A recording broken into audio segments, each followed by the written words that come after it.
Abafana bavuga ko twifuza kurisha iyo match duhereye kuko turavuga ati se nimba match zo mu gihugu haturisha bibiri, why not international match kuyirisha bitanu? So hariho agaciro ka competition tugiye gukina kurusha ibindi byose.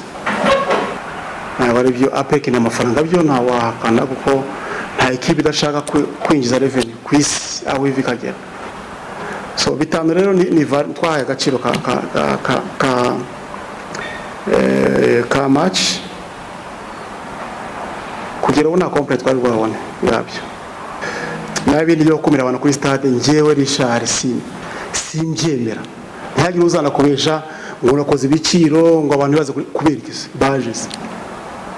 None se uko twiteguye bizahinduka ngo hinjemo abahereyo hinjemo bande twe twiteguye